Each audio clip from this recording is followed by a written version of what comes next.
got quiet, so I guess we're starting. All right. Thank you all for coming out for this very special event. I'm really pleased to see you, and I think you're in for quite the treat. So before we start, I wanted to offer just a couple of thanks to folks. So I'm Steve Lee. I'm the Dean of the College of Humanities and Social Sciences here at DSU, and this is what I've been talking about for the last month and a half. This is a really big deal, all right? This is a very important talk for us as we move to our new name and our new mission. So, before I bring out Scott, I wanted to thank a few people who have helped make this happen. First, I want to thank Michael LaCourse for partnering with the College of Humanities and Social Sciences to bring Scott here. Together, we are partnering on the Human Tech Speaker Series. Scott's talk is the inaugural event in that speaker series. I want to thank Scott's representatives at Chartwell Speakers for working with us to bring Scott here today. Thank you also to the General Counsel's Office for helping us finalize the agreement. Thank you to Book Bungalow out in the foyer, helping us with book sales and signing. It is wonderful to partner with a local independent bookseller.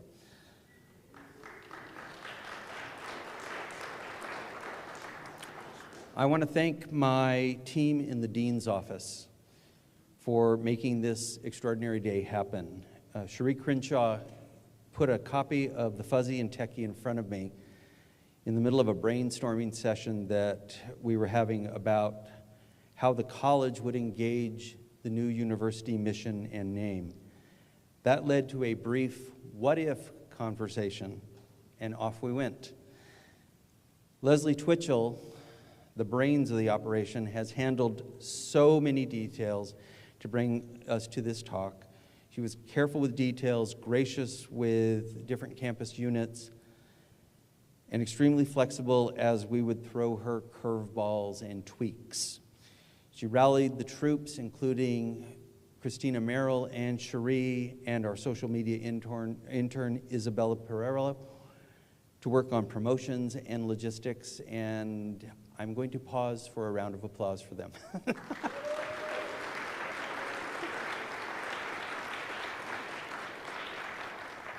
I also want to thank the staff at UPR's Access Utah, the Eccles production staff, Dixie Announce team, Jenny Smith, and the Community Education Channel for handling this event and the live stream. And now to our guest speaker. Scott Hartley is co-founder and partner of The Fund and Two Culture Capital, where he has invested in over 100 startups. He is the best-selling author of The Fuzzy and the Techie, How the Liberal Arts Will Rule the Digital World. The book was a Financial Times Business Book of the Month and a finalist for the Financial Times and McKinsey & Company's Brackenbauer Prize. The book is available in 12 languages. His work has been featured in numerous venues, including the Wall Street Journal, Harvard Business Review, USA Today, and the PBS NewsHour. Prior to venture capital, Scott worked for Google, Facebook, Harvard, and the White House as a Presidential Innovation Fellow. He holds 3 degrees from Stanford and Columbia, and he is a term member of the Council on Foreign Relations. We look forward to hearing his insights on how we can best manifest a human-centered approach to technology. Ladies and gentlemen, join me in welcoming Scott Hartley.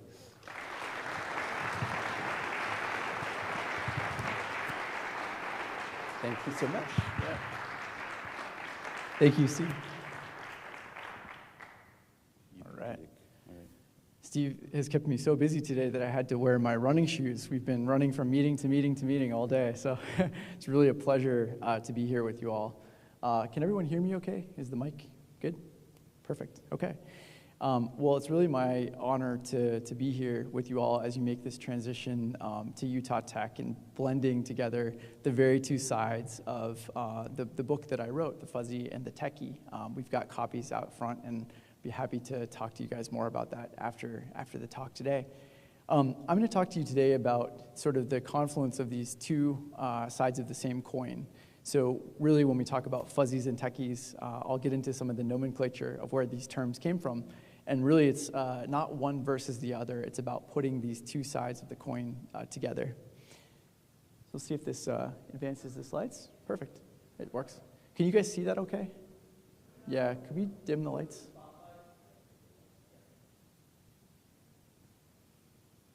There we go. Well, perfect. If that's not too dark, that's probably easier for you guys to focus on the slides.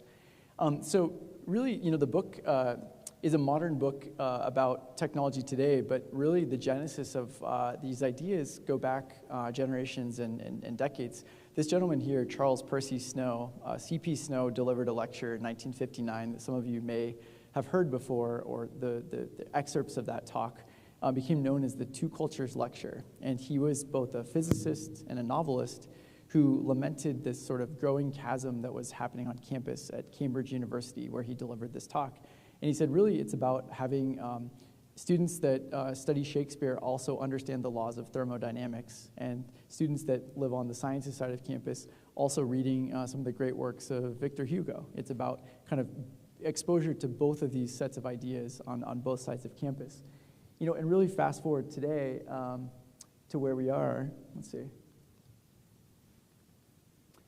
It's really about, the sciences are the study of the natural world around us, and the humanities are the study of kind of where we fit into this human condition. And, again, it's sort of about this full circle. And oftentimes, if you look at some of the great works, some of the recent books that I've read, for example, by a gentleman named Carlo Rovelli. Carlo Rovelli is a physicist, he's a cosmologist, but when you read his works, you realize it borders on philosophy. It starts to go past the realm of science into the realm of faith. When you read something by biologist E.O. Wilson, for example, he studied ants and insects his entire life, but he draws conclusions about artificial intelligence and binary interactions and intelligent systems coming off of something as simple as observing an ant colony, right? So we think about these concepts as sciences or humanities, but really, again, it's about this sort of full circle of the two cultures coming together.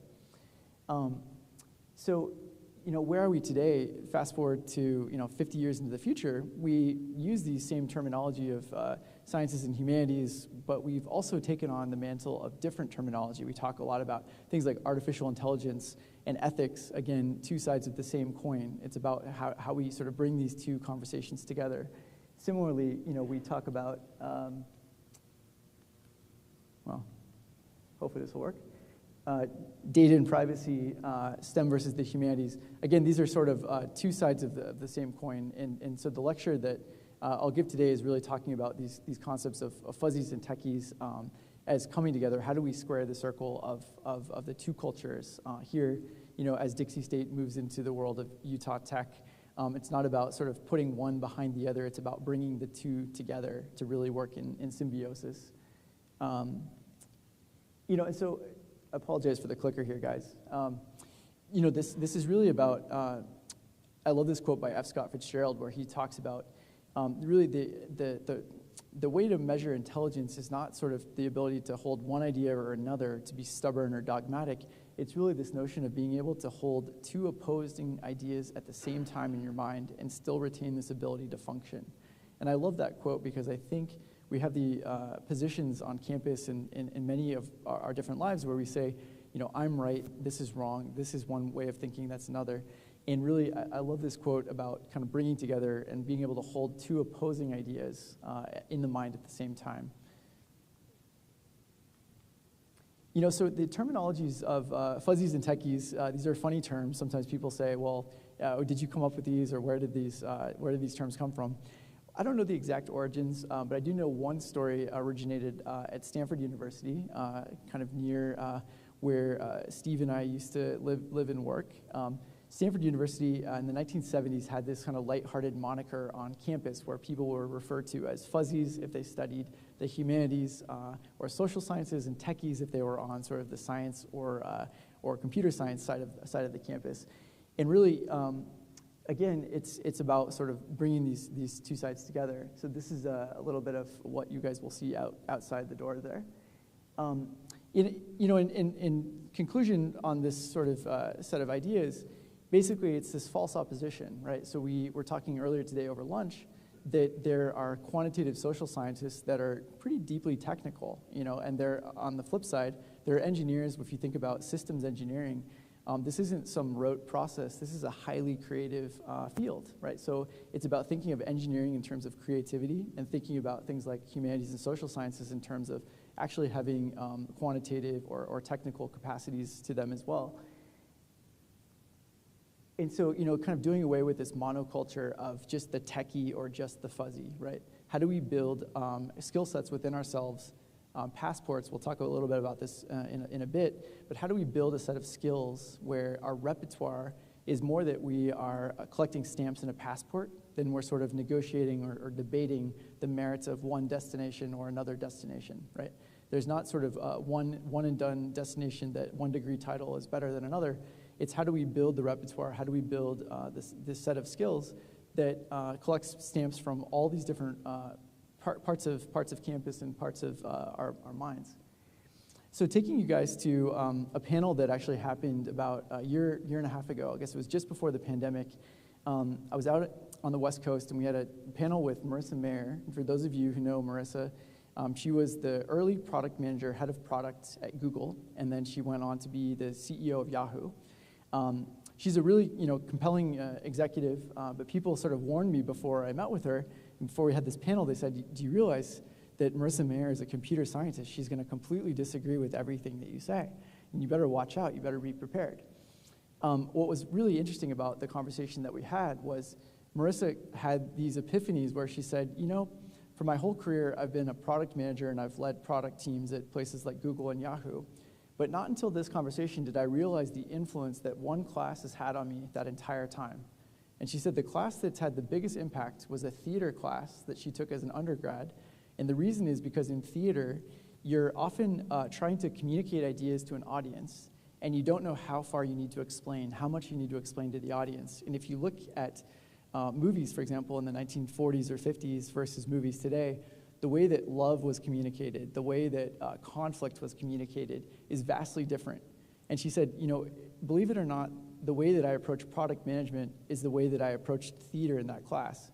We build and create designs and products where we have to presuppose knowledge of our users. And we don't know exactly what they know, what we need to explain, where we need to intervene with a pop-up or a button that says, hey, click this, not that. If you think, 5-10 years ago, none of us knew how to scroll on an iPhone.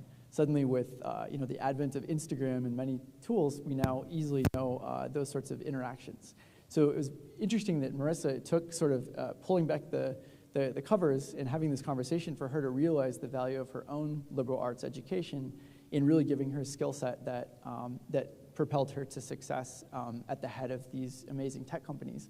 And if you think, okay, well, that's one interesting example, but there's probably not very many others. What is really fascinating is to look around Silicon Valley and you see that there are, if not the exceptions, certainly the vast majority of a lot of the leaders at some of the institutes that you would think of as purely techie are in fact coming from majors and backgrounds in the humanities, where they've really thought about human-centric problem solving. They've approached it with an ability to storytell, to communicate ideas effectively, to collaborate with peers. And these are all some of these things that we call soft skills, right? Soft skills that become increasingly relevant in a world of more automation, in a world where the rote and routine tasks are maybe taken away by things like machine learning and robotics. And so actually, the skill sets that give us a comparative advantage in this future are in fact these soft skills and these skills that are often learned through a broad-based liberal arts education. So I thought this was a great list. And you look down the list, and we'll talk about a few of these characters, like Stuart Butterfield at Slack.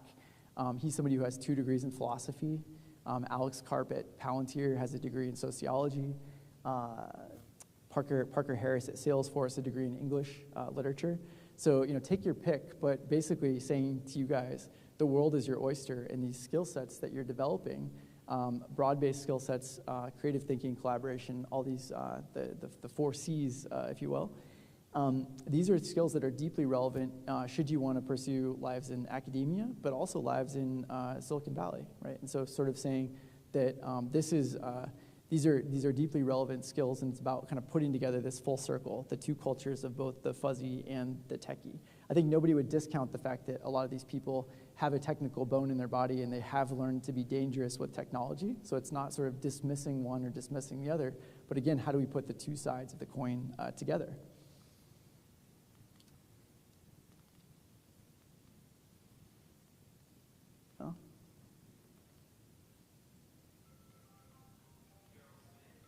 There you go. Well, I don't normally quote Mark Cuban. I was told somebody earlier I was talking to today spent some time at IU, and I know that Mark Cuban's from IU. But he has an interesting quote where he said, really, it's about sort of the job market for liberal arts majors. And I think this alludes to the fact that it is about creativity, it is about communication, it is about collaboration. And if anything, the sort of rote and routine tasks, as we'll talk about a little bit when we talk about automation, those are the things that are most susceptible to sort of task erosion. I think we won't talk about job erosion, but jobs are really comprised of a bunch of tasks. And within those tasks, there will be things that, if they're rote and routine, are things that will be subject to increasing machine automation, meaning that the skills that really we put a premium on and that will have a role in the job market are really these more human skills. So I thought that was an interesting quote by Mark Cuban, basically saying that tech literacy is necessary for sure. It's a language, lingua franca of this generation. It's important that we each become conversant in technology and dangerous enough to know how to use some of the tools. But there's a great quote that I read recently that said, really, it's not about full stack engineering anymore. It's about full stack integration. You think about this as the building blocks are becoming more modular and easier to put together, and it's about having this sort of creativity and approach to be able to know where the building blocks are and then manage the processes of assembling those building blocks. So Stuart Butterfield, one of the conversations that we had earlier today was, how do you train, or what if you were giving an elevator pitch for the humanities or liberal arts, what would the elevator pitch be, and why should students pursue some of these degrees? I think Stuart Butterfield's quote is pretty incredible in that realm, where he says, philosophy was one of the few things that taught him how to follow an argument all the way down and how to grapple through the ambiguity, the gray area that is normal life, right? There aren't black and white answers when you get out into the real world. There are gray answers, and you're sort of finding your way through the dark, finding your way towards sort of some approximation of truth, or in the startup world, some approximation of product market fit. And so it's no wonder that training in a degree like philosophy, where you really grapple with ambiguity, you learn to sort of debate ideas, communicate effectively, write effectively, but you're also very comfortable in ambiguity and in the truth that there is no right answer, right? What does it mean to live a good life? There's no exact right answer. We can debate this, but we can get to some approximations of what we think to be the right answer. But very similar to a startup, you need to be able to lead and take your people toward a direction that may evolve and may change, and you need to be okay with that sort of level of ambiguity. So it's a good example of a degree like philosophy preparing somebody to lead at an organization like Slack. What's also interesting is if we look under the hood of some of the greatest technical challenges of today, we actually find that these are, again, rooted in a lot of necessity for some of these skills that are in the humanities or social sciences. So one of these examples that we have is in this realm of autonomous vehicles. And so autonomous vehicles are something where, I think if you ask somebody off the street, what's one of the biggest challenges of AVs or self-driving cars, they would give you some technical answer. They would say, well, it must have to do with sensors or something like that, right? Computing power.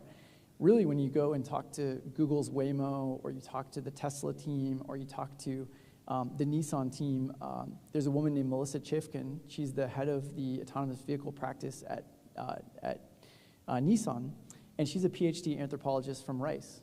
And so she had this perspective that said, the greatest challenges about self-driving cars have to do with tacit human communication and how we take what we would presume to be pretty intuitive of what a hand gesture means or a wave of the arm, a nod of the head. But these things are cross-cultural, they're very distinct, and if you're making a car that has to operate in Tokyo, St. George, and New York City, how do you take some of those human movements and tacit forms of communication? This is really an anthropological challenge, right? This is a sociological, this is a question of doing ethnographic research and things like that. And so, if we don't have those people in the room helping solve some of these problems, we're really remiss and probably won't be able to solve them. So I think we tend to think of some of these technology problems as monolithically techie, when in fact they really require the inputs of a lot of diverse thinkers. And so I think it's not necessarily about being an anthropologist that then learns to code and becomes relevant because somehow you're a mediocre coder. It's that you're an anthropologist who's relevant because you can provide a lens of anthropology in a realm that really needs that input, right? So I think it's about the pure humanities, the pure social sciences, and sort of the integrations across these different disciplines. There's somebody who earlier in the week, Dean Lee asked me, if we were to have a second speaker, who would I recommend? And I said, well, I have somebody in my presentation who I would recommend that maybe you talk to. It's this young woman named Katie Quan. And Katie is an incredible story. She's actually a ballerina who trained at the Met in New York. So she's kind of top of her game, really incredible ballerina, but she had this interest in robotics. And people said, well, that's cute. You do ballet. You're not really a techie, so you can't do robotics. She said, well, wait a minute. I'm going to volunteer at some labs. I'm going to cut my teeth in the robotics world. And she found this unique case of hospice and end-of-life care where robotics are kind of making inroads into hospitals to provide certain services, but people don't trust robots. They don't trust these jerky movements of hard plastic and metal. And so what she became is a robot choreographer. And she actually now is getting her PhD in mechanical engineering, and she's a full-time robot choreographer and artist in residence at Google, where she works with engineers on how to design robots that are a little more graceful, that use some of the hand gestures and maneuvers. And she has this great line where she said, can you imagine what would happen if the iPhone were designed by a theater arts major and not by an engineer? She said, when you talk to Siri, you wouldn't be hunched over looking at your phone. You would be on stage and you would say, Siri, right? And that's how you would talk to Alexa by beckoning your hand, right? And you can imagine what the tech world would look like or can look like if we engage some of these other forms of thought. And so I thought that was a really profound statement, and hopefully you guys will get a chance to hear from somebody like Katie in the future.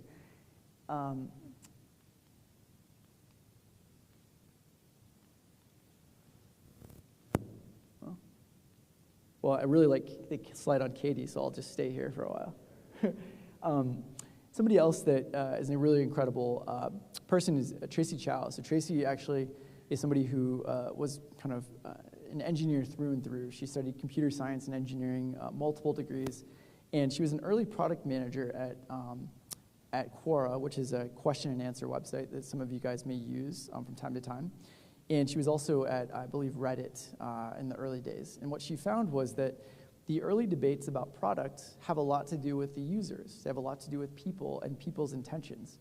And so you find yourself in the room as a product manager, using a whiteboard saying, well, if we're going to go down the route of, let's say, YouTube moderation, do we presume that most people are pretty upstanding citizens that won't violate our terms of service, or are most people maybe not so great and they'll violate our terms of service?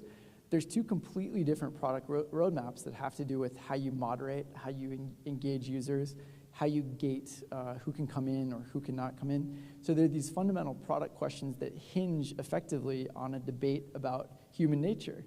And she looked around the room and she said, there's 10 of us here. We have 15 engineering degrees between us.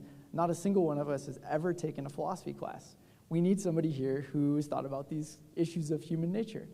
And so she's actually become a big advocate in Silicon Valley of blending engineering and the humanities, because she saw this evident in her own life that she felt deficient in just having one of those skills, not the other. Well.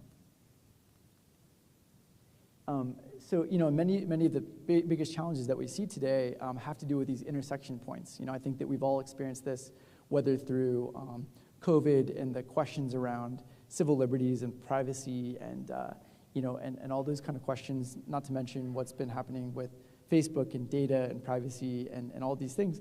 When you take a step back, these are not technological challenges. These are really challenges of social contract theory. I had a chance to talk to Vince from the Institute of Politics earlier.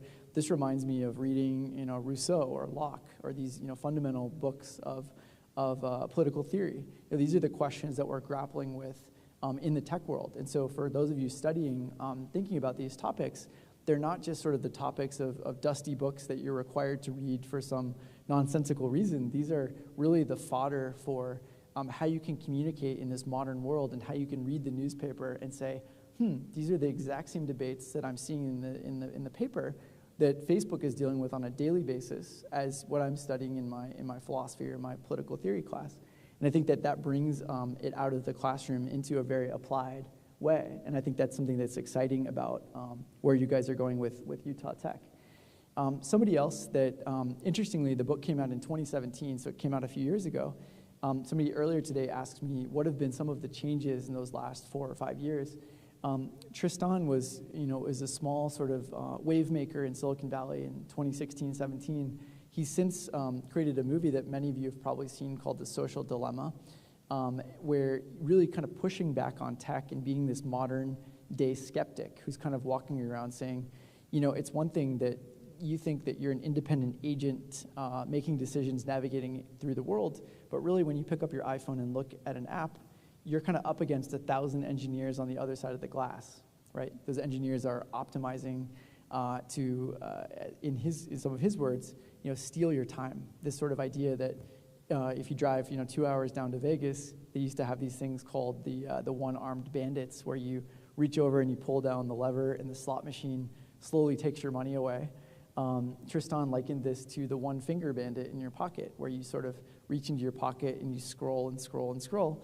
And it's not because you're making the wrong choice, it's because it's really an unfair choice for you to have to make, because you're navigating this against the optimization of many other individuals that are kind of using some of these ideas of psychology and behavioral nudges to keep you as long as possible, funneling ad revenue to the platform du jour, right?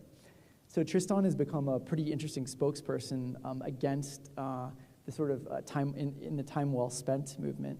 And really, what Tristan was doing was looking at technology and saying, Steve Jobs had this great quote in the 1980s that the technology should be a bicycle for the mind. And really what technology had become in many ways was this sort of slot machine in our pockets. And that was somewhat addictive by design. And we all are subject to this, watching recently the latest season of Ozark for me, where, it's 3, 2, 1, and suddenly you're watching the next episode, and suddenly it's 2 in the morning, and you've, blitzed the whole season, right? And so these are behavioral nudges and interventions that aren't really your fault. These are things that are embedded into the technology to keep you stimulated and to keep you engaged. And as Tristan says, kind of addictive by design. So, in some sense, the job market for psychologists to kind of, or philosophers to inquire against technology, and for psychologists to be participatory in psychology, they're kind of two sides of the same coin. And, there's a lot of opportunity, not saying that they're all good opportunities, but I think that to the extent that we can be skeptics and we can question and push back on some of these things, we can really start to ask the right questions of technology and move it forward in material ways.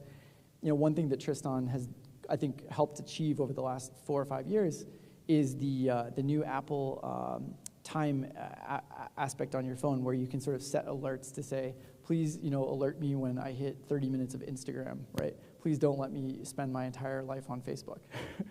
And those are little things that I think he and others like him have kind of helped nudge forward in this tech world. So, I think what this really begets and something to consider is that we have this notion that technology it's this abstract thing that kind of exists by itself.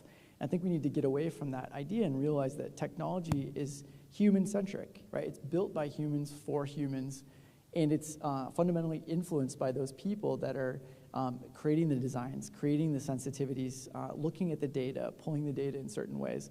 And so it's to say that what is our technology optimizing for? And more than that, this idea that technology by itself is not agnostic, right? It's values dependent. It's dependent on the values of the people building it. Something interesting, back to psychology, this little number here, number 9, imagine that's the Twitter notification, the little red dot that shows up when you have a retweet or something like that. There's actually a small time delay on that. And the reason that that red dot doesn't pop up instantly is because of some great work in the 1950s by a psychologist named B.F. Skinner, all about variable reward. And if you kind of vary reward, you can create addictive behavior because you kind of wait for it, and then suddenly you get a dopamine hit when suddenly it's there, and you say, oh, I got an email, I got a retweet. And so that little tiny nudge, that little thing there is where the rubber hits the road of behavioral design, 1950s psychology, B.F. Skinner, variable reward structure, and Twitter, right there. And so there are so many examples of this, across our technology that we sort of think of as monolithically techie, and you kind of look under the hood and you say, well, actually, if we want to promote good behavior on YouTube, if we promote spelling and punctuation, we actually can improve behavior. It's a little bit similar to sociology concept of broken windows philosophy. Fix some broken windows, maybe people do a little bit less crime because they think the neighborhood's a little nicer. So how do you create some of those parallels in metaphorical kind of ways of thinking across technology? And I think these are a couple interesting examples of that. And so, it's not to say that all technology is bad. These nudges, these behavioral nudges, can be really used for good. So Omada Health is an example of intervention to create weight loss, which reduces the propensity for type 2 diabetes. So what they have is a connected scale and a few different devices, some small groups that create sort of social dynamics and social behavior that can help people become a little bit more active, lose a little bit more weight, reduce their body mass index, and then have less propensity for diabetes, right? So this is an example of technology nudging us perhaps in a positive direction. Similarly, Talkspace uses some of these same behavioral nudges to help individuals that might not seek therapy.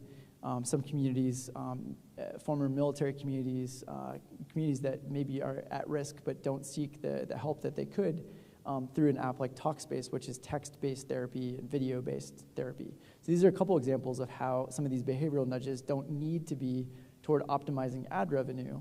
They can actually be used for good if you kind of believe in these prospects as good. So the ethics of nudge are kind of debatable. Is it paternalistic to put at the eye level of a 5-year-old carrots instead of French fries? Maybe a little bit, but is it also probably a good thing for their diet? Yeah, I would say so.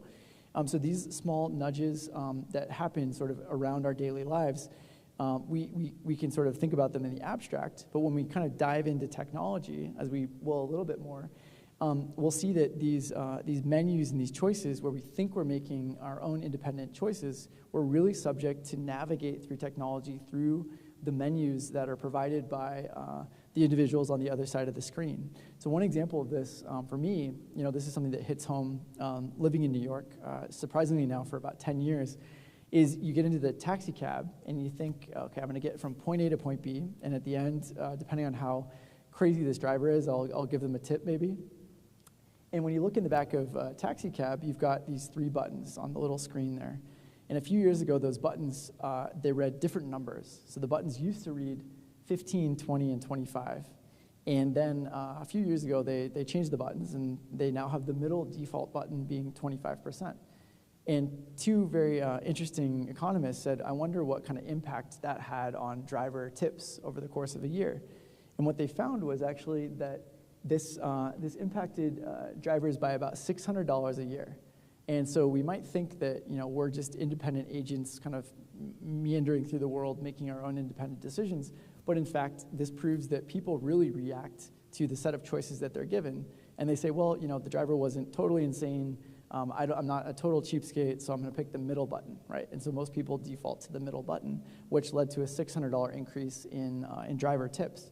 So a small example of how we react to menus, and then you imagine sort of embedding that into a deeper flow of technology called an algorithm, right? What is an algorithm but a set of processes that are kind of codified into code, put into ones and zeros, and default us one way or the other, right? So if we think about what an algorithm is, it's basically these forms of nudges at scale, right? And so, what's interesting is there have been reports and good framings, this one by the White House, where they said, algorithmic systems that turn data into information are not infallible. They rely on the imperfect inputs logic and probability of the people who design them, right? And so this notion that technology is sort of this independent thing that exists in the world, if we put an algorithm in front of it, it will solve our problems. It belies the reality that technology is values dependent and dependent on the people that build it, right? And so it really behooves all of us to make sure that the right people are in the room asking the questions, being the skeptics, pushing back on the technology. And this is why diversity of thought and diversity of education, I think being in a broad liberal arts education like this, really sets you up for success, because you have all of these tools in your toolbox to walk into one of these companies and be able to say, no, wait a minute. It's not just that this new thing called an algorithm is magic. It's that I need to really be smart about asking questions of what it's doing. If you look at big data, that's another kind of buzzword that you hear a lot in places like Silicon Valley. Big data, we have this notion that with more data, we must have better answers and more of it. A friend of mine is actually a police officer in LAPD, and what he told me was, he said, look, if you put a squad car on anyone's tail for long enough, they're gonna violate the law, right? If you park a car at one intersection for long enough, you're gonna see people run red lights. And you're gonna start to infer from that people in that neighborhood maybe are bad people. They either run red lights more often than people elsewhere. So what are you gonna do? You're gonna double the police force. You're gonna put in more cops. You're gonna patrol that corner a little bit harder than you did before. So we might say, okay, well, we know where crimes happen. What if we could create an algorithm for predictive policing to help solve crimes? Well, the bigger question is, where does the data come from, right? How is the data collected? If the data was collected because a squad car was sitting at one red light and not another, collecting all the red lights that were being violated, we might have a skewed sense of where crimes were happening. So crimes are really dependent on sociology, criminology, underlying socioeconomic status, a million things, right? And so if we just took data and we said, well, it's big data, it's here, and we pump it through an algorithm, we're suddenly gonna have a uniformly better police department. That's patently false, right? And so these are questions where we really need to look at this from a social science, a humanities, and a technology lens, and not just sort of put this antidote that says, well, big data is the new thing, algorithms are the new thing, AI is the new thing, it's the panacea that's gonna solve all of our problems. Really beneath the surface, they're the exact same problems that existed before, just with some, the emperor's got new clothes, right? Kathy O'Neill is another person that could be an incredible speaker here at some point. Kathy wrote a great book called Weapons of Math Destruction, which is probably my favorite book title. And she really she's a data scientist, but she digs deep and she says things like, models are constructed not just from data, but from the choices we make about what data to include and what to leave out. And that's something that we don't think about. With big data, the more data we're collecting, the more data we're not paying attention to, and we're making moral decisions about what data to include and what data to exclude, right? And so this whole idea that big data is somehow this panacea that will save us belies the fact that these are fundamentally the same questions that we still have to be asking. Somebody that I've talked about a little bit, so some of you who I met with earlier today might have heard the story of Katrina Lake and Stitch Fix. Katrina was a political science and economics major, not a technologist by training, but incredible storyteller and incredible visionary for building this company called Stitch Fix, which I know Provost Michael has told me he uses, which explains his great fashion and not mine. So Stitch Fix will send basically a box of clothing that provides you with kind of algorithmically determined clothing that they think that you'll like. So it's one of the only shopping sites where there is no shopping cart, there's no buy button. All there is a survey. You fill out a survey, they pull data from that survey, just like a Netflix queue that says you might want to watch this show and not that show. They do the same thing for fashion. And what's really interesting about this is humans are good at certain things and machines are really good at other things. And what Stitch Fix has done really well is saying, we're going to have two algorithms. We're going to call them our H algorithm and our M algorithm. And our machine algorithm is going to do things like sort hundreds of lists and come up with different sort of trade-offs for what type of fashion you might like or another. But really the last mile delivery of that style is going to be human-centric. It's going to be that short list that's driven by the M algorithm is going to be given to a physical stylist that will then look at who you are, what type of motivations you have, where in the country you are, maybe if you're a little more hipster, a little less fashion forward, or whatever your particular behaviors might be, and then they provide that last mile of fashion delivery.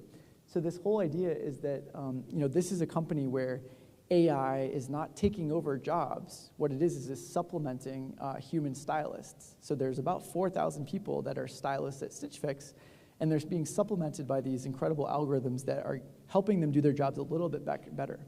So this whole idea of AI being sort of the thing that we fear, I think it's actually, we should think about it as a thing that empowers us. So one of the interesting things is that as these stylists provide the fashion tips to each individual, we each have our own biases, right? Depending on what we presume that other person to want. We maybe look at their picture, or we presume from where they are in the country, or how old they are, or what their motivations might be. And we have certain biases that we skew towards. And so actually over time, the machine algorithm learns my biases, learns somebody else's biases, and they actually supplement and offset that stylist biases by serving them a slightly skewed list that sort of tacks against what they've done in the past. So it's a really interesting example of something that's been a debate for a long time, but it's sort of flipping the letters around from AI or artificial intelligence to this idea of intelligence amplification, and thinking about that as an empowering term, right? Technology is not here to steal your jobs. Hopefully it's here to make you better at your job, right? Fei-Fei Li is somebody that, she's a professor of artificial intelligence, and she's done a lot of work at Google on their sort of machine vision at Google Cloud.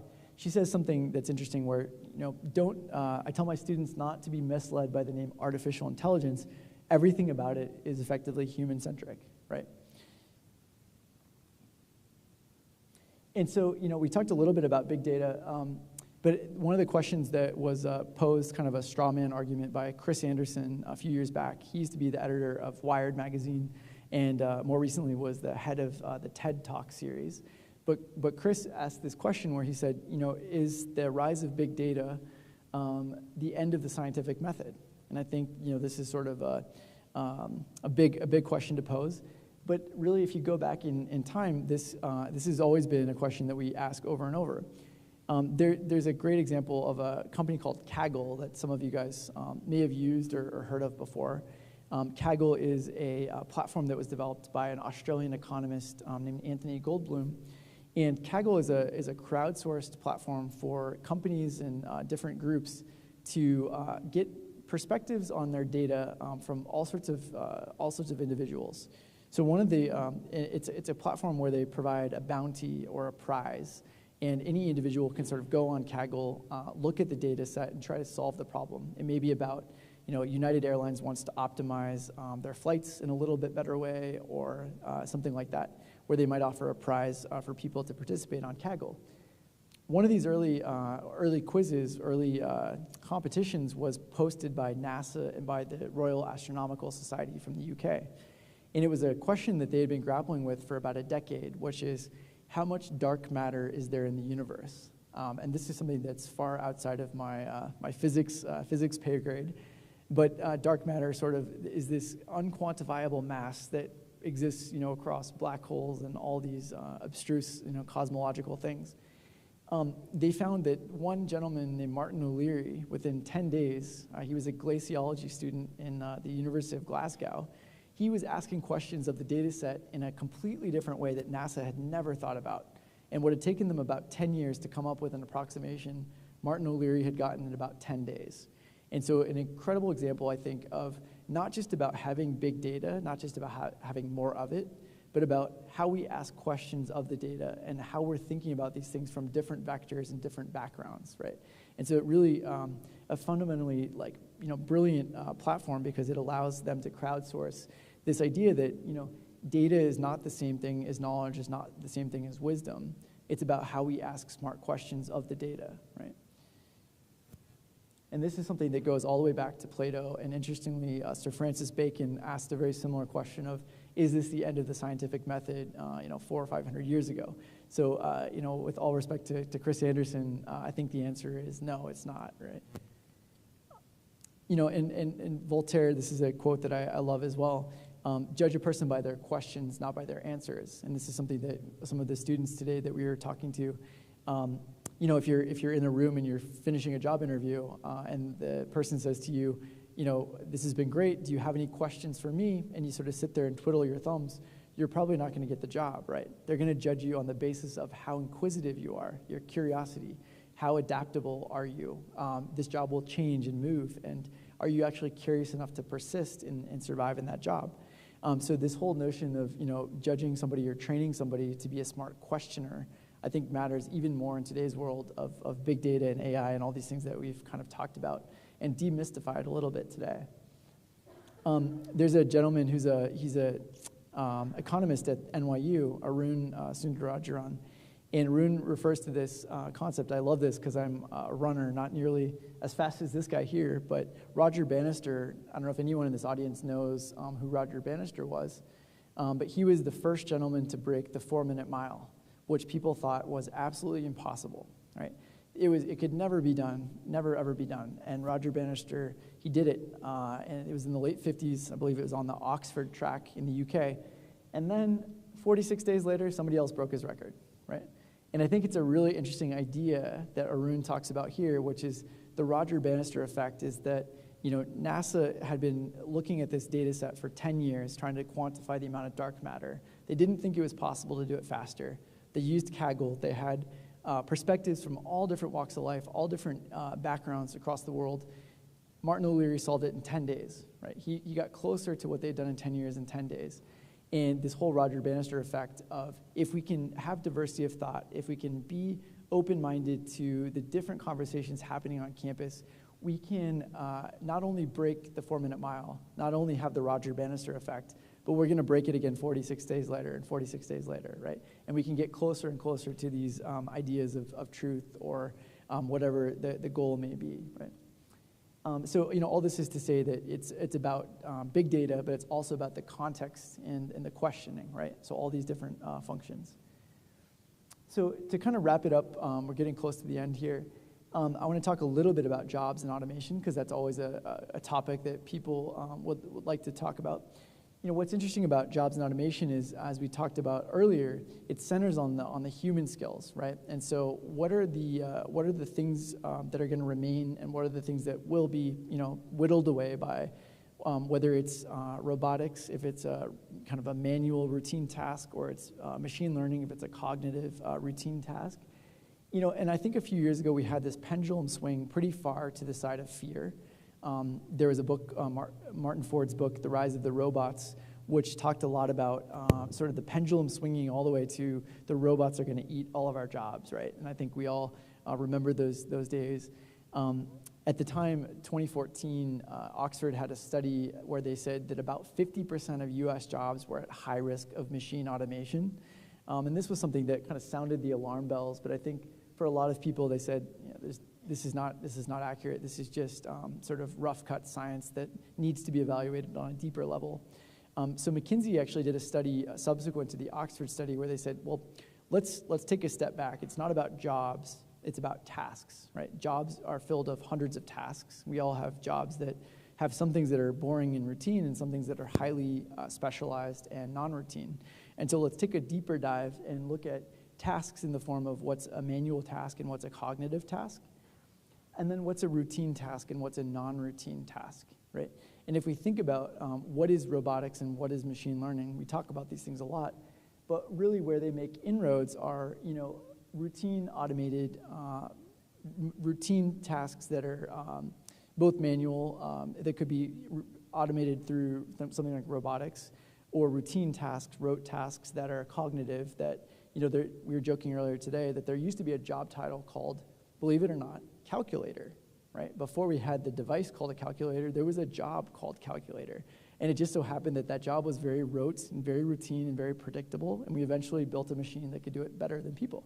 And so what happened was people, they did cease to be calculators, but they moved up the stack and they became a little bit more human. They started to focus on a little bit more probably rewarding tasks than just rote computation. And so if we look at what McKinsey found is that it's not about sort of 50% of jobs being at high risk of machine automation. Looking under the hood, it's about 5% of jobs that have a high proportion of machine automation, a high proportion of tasks that could be automated. So there is real change that could happen in the job market over the coming decade or two through automation. But what the bigger takeaway was that more than jobs sort of going away, it's that jobs will change, right? And that there's some subset of tasks within jobs that will be automated away, but it's probably for the benefit of employees. It's probably for the benefit of us providing these more human skills, soft skills, and moving up the stack of being a little bit more human. So I think the takeaway that I would have is, in this world of automation, our comparative advantage as people is to be more human, right? So how do you train yourself to be more adaptable, more human, have stronger soft skills, be more collaborative, more empathetic? These are the things that often don't have sort of a linear approach to figure them out, right? There's no problem set to learn empathy. The way you learn empathy is maybe by traveling, maybe by studying abroad. Maybe it's by going and taking a literature class that puts you outside of your comfort zone into another time and place. These are kind of the orthogonal ways that you think about, how do I train my mind to be a little bit more adaptable than I was before? So the opportunities of the future are really at this point of blending the fuzzy and the techie. I think being dangerous enough with technology that you're conversant and you're not fearful of it, but then really taking to heart the fact that the soft skills and these broad-based ways of asking questions and being inquisitive and being skeptical really do drive a lot of these opportunities of the future. And so, it's about positioning yourself for non-routine tasks and for adaptability. And if you look at, how do we prepare for some of these non-routine tasks, one of the metaphors I really like, and I've mentioned a couple times today, is that it's not about debating the merits of a plane ticket to point A or point B.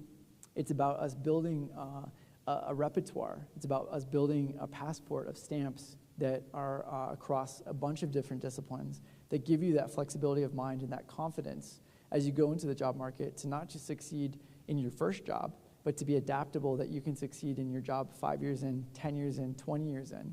If I look at even my own short career since college, it's that the job market has changed fundamentally, right? And certain things like the iPhone didn't exist, the App Store didn't exist, social media didn't exist. All these jobs that many of my peers have as their job title, social media manager.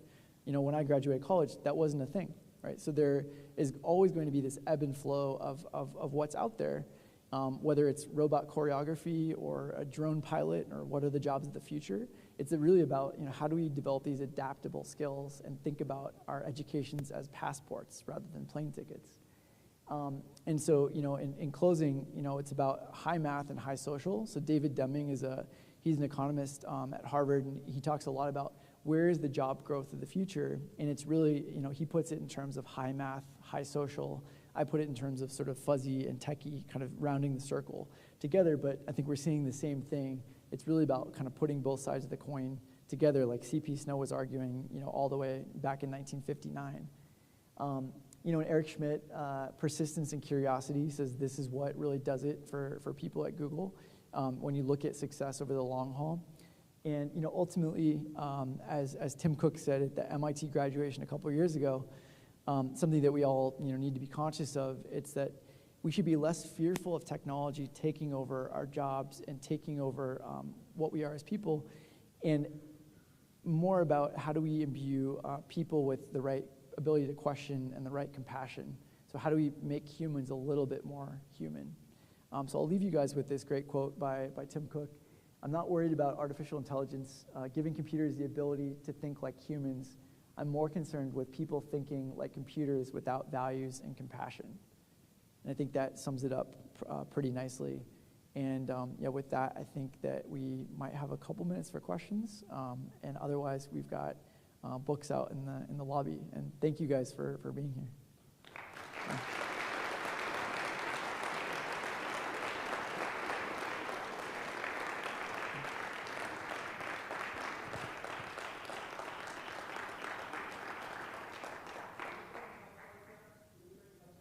Yeah, there's a question in the back there.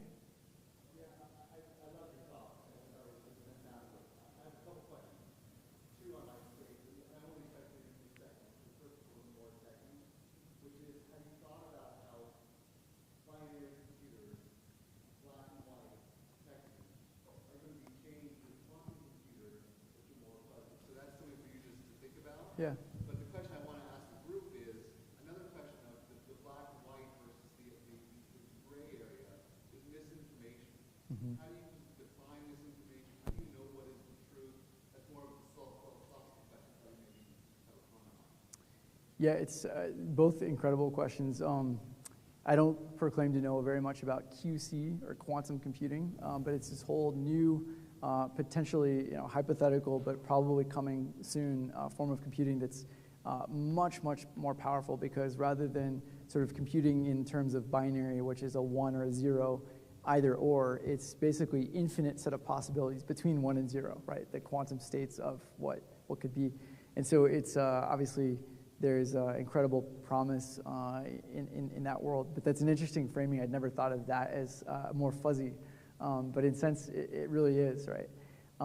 As to the question on truth and how do you navigate the social media in these worlds, I think we can put some of the blame on technology companies, but I think ultimately it's an individual criticism or skepticism that we each need to be self-endowed with our own lens and not sort of play the blame game of, oh, I just saw it pop up in my news feed and I thought it was the honest truth.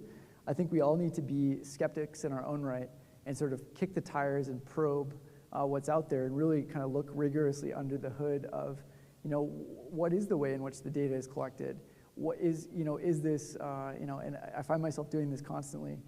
Even with trusted sources, I might read like the New York Times. I start to say, well, wait a minute, why did they frame it this way? Or, and I think that's really on the individual, and I think it's on our education systems and great programs like we have here to really train students to say, wait a minute, I'm not going to take that at face value. I may believe it, but I'm going to start out as a little bit of a skeptic, and I'm going to you're going to earn your way to truth, right? Rather than sort of default assume that everything out there is true.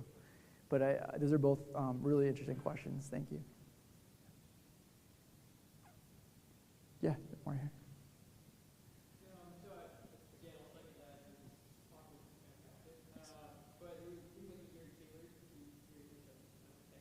Mm-hmm.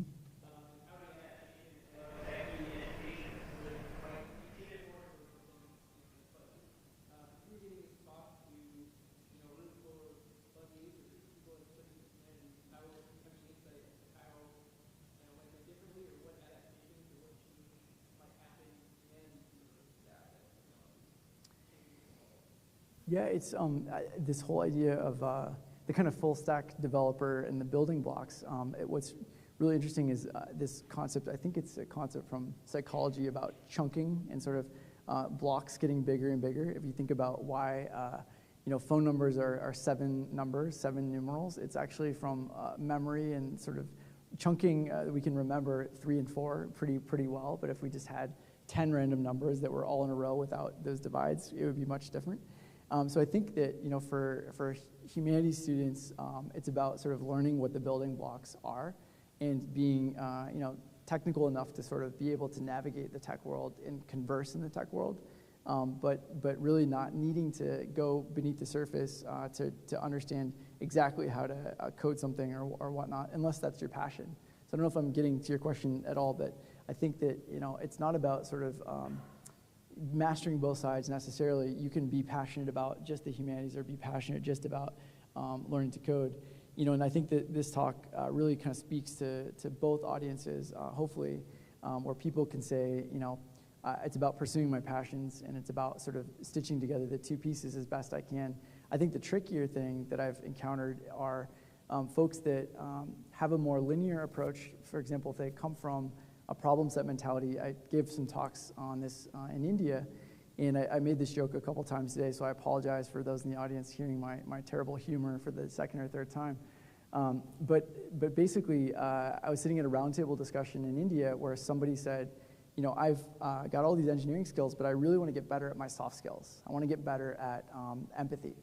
And somebody else in the table, they said, well, that's easy. Just read books on empathy.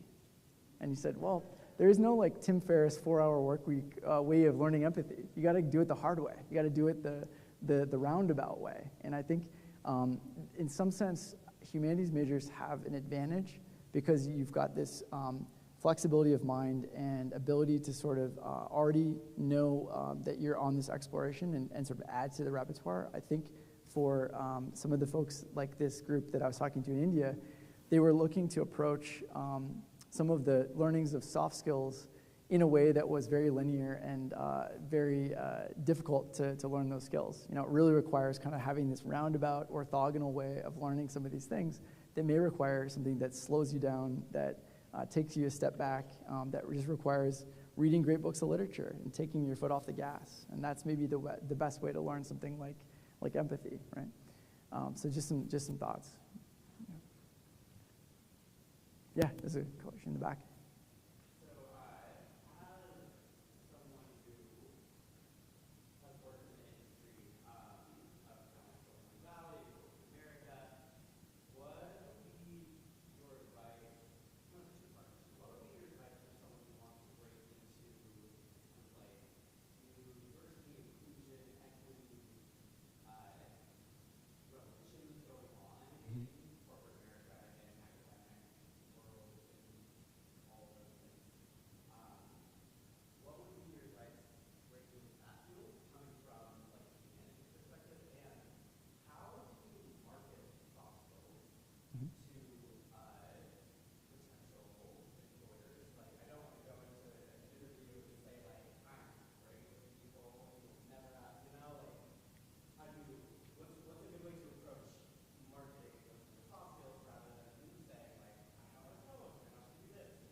Yeah, it's tough questions. I think the breaking into a field. What I have told friends in the past is think of it as a hopscotch board. You probably have to keep one foot in the world that you're in, and maybe you can move another foot to a different square. It's really hard to jump from 1 square to 5 squares away. So think about it in terms of you're developing these skill sets. Maybe it's moving into a people ops role or something in a tech company where then you can sort of navigate from there to someplace else. Coming out of school for me, there's no direct path to going into venture capital, just like there's no direct path to becoming a dean of a university, right? There's a many-step path that requires sort of hopscotching your way through these different worlds, and I think just enjoying the process and trying to enjoy every step of the way, because you'll end up getting there and you'll look back and be you'd say, oh darn, that step over there was great. I should have stayed a little longer on that one. And I think as far as how do you market or sell skills, I think a lot of, to that question about being a smart questioner, I think so many interviews are really just about exhibiting charisma and personality and authenticity. And I think it's about communicating your skills in a really authentic way and just communicating that passion that's going to show through. And they're going to say, wow, I don't know exactly what this guy can do for me, but I like him. Like, I'm gonna hire him and we'll figure it out, right? And I think that sort of comes down to the opening story in the book is about this woman named Caitlin Gleason, and she's a theater arts major that became CEO of a digital health company. And she's not a health person. She didn't get a doctorate, and she's not a doctor. But what she does have is this ability, this grit from theater arts, where she knew how to both face repeat rejection and just fight her way through this very dogged stubbornness that she got from trying to audition on Broadway and getting rejected 100 times. So that persistence paid off in the entrepreneurial world. And then the other thing that she said that I thought was so profound was that when you go to a Broadway audition, there's 100 people there. They all have the exact same script, same words on the page. One person gets the part. Who gets the part? It's the person who exhibits the most energy, the most charisma, the most passion, the most authenticity, right? So I think we all graduate with these different slips of paper, these different words on the page, and it's about how do we tell the story of those words on the page, right? And I think that's something you can actually rehearse and you can think about, like, what are the things that I really love? I found for me in my Google interview that I did when I was 22 or so, I I ended up, I struggled to talk to kind of the people that were my peers because they were drilling me on why did I want this particular role, and the truth was I didn't want it, right? The truth was it was very boring and I had no interest in that job, but I wanted to work at Google. And I said, this is a great place, but I think if I get my foot in the door, I can make a bunch of interesting stuff happen. And it actually was when I started talking to, my 5th or 6th interview was with a director who was, at that time I thought he was very old. He was probably like 35 or something. You know, he had gone to business school and he wore a button-down shirt, and I thought, oh, I'm going to talk to this old guy. And in that conversation, he basically said, what books are you reading? Tell me about what you did last weekend. And it was just a purely conversation about passion and was I a real person, and was I somebody interesting enough for him to say, yeah, I'd have that guy on my team. And I found that in retrospect, when I got the job, some of the people that were my peers, they said, this guy is not really into the job. I don't know if he can do it. And it was the director who said, yeah, who cares? He read like 5 books in the last month, and he's really interesting, and he travels, and he plays soccer and all this stuff, and let's hire him. And so that's what got me the job, was just this authenticity moment. So I think, I don't know, that's just some personal advice, but I think finding that vector through your own story that is deeply you. It doesn't have to be playing a game of somebody else's game. It's just you. And I think that'll get across to people. Yeah. Sure. Yeah, so from your perspective, how should a university restructure its curriculum, its majors, its faculty to better accommodate promote collaboration between presidents? Yeah, these are all the softball questions you can just, keep for the end. I think the same things that you guys are probably already doing. I think active learning, engaged learning, applied learning in different ways. But I think the counterintuitive point that I've made today a few times is I think we have this notion that we need to blend everything and we need to inject everything with something else, right? And I think that there's an argument for just the purity of the humanities, just the purity of the social sciences, just the purity of the sciences and computer science. And then there's also some value in the integration points, but it's not all about taking the A of the arts and jamming it into the middle of STEM and calling it STEAM and calling it a day. I think it's about how do we build smart philosophers that just love asking these tough questions, because these people need to work at places like all these tech companies, and they need to be just philosophers in the abstract out in the academic world. And I think it's about sort of defending the purity of these disciplines, but then finding the intersection points and finding the applied moments where, it's not about reading dusty books in the philosophy department. It's about, these are fascinating debates. These are questions that I wake up in the middle of the night saying, well, gosh, how do we figure out truth on social media? How is the social contract being constructed around terms of service that gets pushed into my car that my Tesla can now auto drive one way or the other?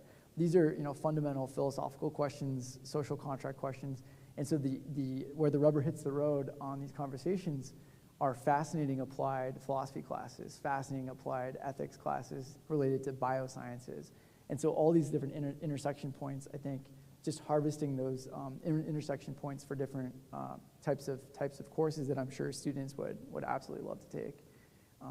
Those are just some ideas, but yeah, no more softball questions. Yeah. So I had a question about translation. I'm a Spanish teacher, and I often have taught about the translation. But I feel like 5 years ago, Google Translate, for example, was really bad. Like, it was so bad, like, translate correctly. But now it's almost hard to find errors with it. So I wonder if you thought that anytime soon the day would come where translation work is debunked. I think there's a lot of different job functions that I think there's overhype about the extent to which it will be completely eliminated. I think radiology is often one that I see. Different aspects of the law is often one that I see. I think if you talk to most lawyers that are stuck doing e-discovery in a litigation case, looking at 100,000 pages of emails for a couple proper nouns, there's a clear argument that technology should do that, not your associate who's getting paid some amount of money. And so there's certain things where inroads will probably make improvements into translation, but I think that there'll still be ample room for translators to be on the margin, helping supplement that technology, improve that technology. Radiology is another example of doctors that may look at images of x-rays and whatnot. Of course, there's some subset of those that are very black and white cases where machine vision should help alleviate that doctor's time, give them more time with patients, more time to develop bedside manner and interact with people on a human-to-human level.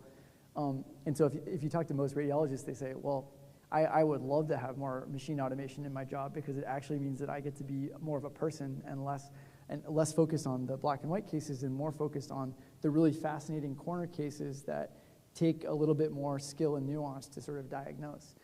So I think that will be kind of parallel for markets like translation, probably. Yeah. I don't know how we're doing on time, but one more question? Yeah.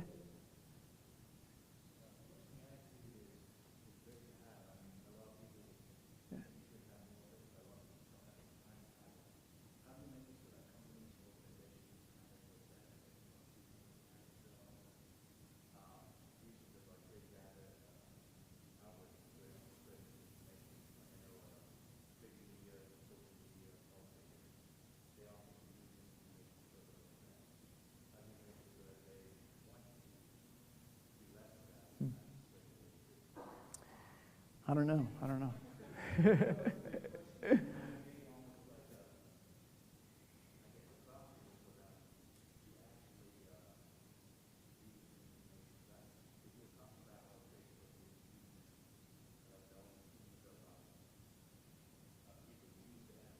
Mm-hmm.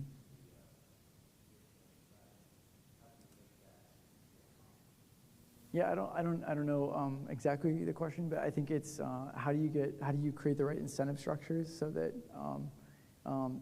these companies do the right thing. I think some of it comes down to us as individuals kind of putting the pressure, like Tristan Harris, kind of putting the pressure on some of these larger tech companies. I think media does a good wonder for that. And then probably at some point, some form of regulatory, guidance that sort of nudges them to do one thing or another. But I don't know exactly what the answer should be for that.